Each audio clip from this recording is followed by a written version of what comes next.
ఎలా ఉన్నారు? బాగున్నాను, మీరు ఎలా ఉన్నారు? సో 'లేచింది మహిళా లోకం' ఎలా ఉండబోతుంది ఫిలిం ఏంటి అసలు? సినిమా చాలా హ్యాపీగా నవ్వుకుంటూ కామెడీగా, జనరల్గా ఇప్పుడు కామెడీ ఫిల్మ్స్ చాలా మంచిగా హిట్ అవుతున్నాయి కాబట్టి అలాంటి ఒక జోనర్లో వచ్చిన ఒక మంచి కామెడీ ఫిల్మ్ మార్చ్ 26న రిలీజ్ అవబోతుంది. సో అందరూ తప్పకుండా చూడండి.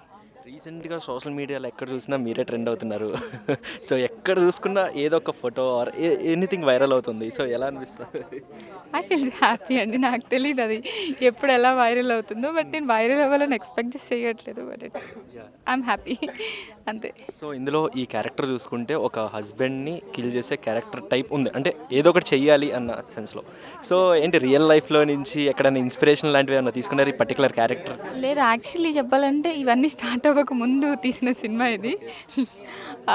తర్వాత సినిమా ఫినిష్ అయిపోయిన తర్వాత ఎక్కువ ఆ పర్టికులర్ టాపిక్ మీద ఎక్కువ మ్యాటర్స్ వచ్చి ఎక్కువ ఇన్సిడెంట్స్ జరగడం వల్ల ఇప్పుడు అలా అనిపిస్తుంది. కానీ ఈ టాపిక్స్ అన్ని స్టార్ట్ అవ్వక ముందు చేసిన సినిమా ఇది. సో మీకు ఈ బ్లూ డ్రమ్ము, ఈ కుక్కర్ ఇలాంటివన్నీ చూసినప్పుడు మీకు ఇన్‌సైడ్ వచ్చిన ఫీలింగ్ ఏంటి అసలు? అంటే నాకైతే ఎవ్వరూ ఒక పర్సన్‌ని చంపేంత అదైతే ఏముండదండి. Just get out of that situation అంతే. నాకైతే అదే అనిపిస్తది ఎప్పుడైనా. సో అప్‌కమింగ్ ఫిలిమ్స్ ఇంకేమున్నాయి? అప్కమింగ్ తమిళ్లో ఒకటి చేస్తున్నాను, తెలుగులో ఒక 2, 3 రిలీజ్కి రెడీగా ఉన్నాయి. Thank you so much. Thank you అండి. Thank you.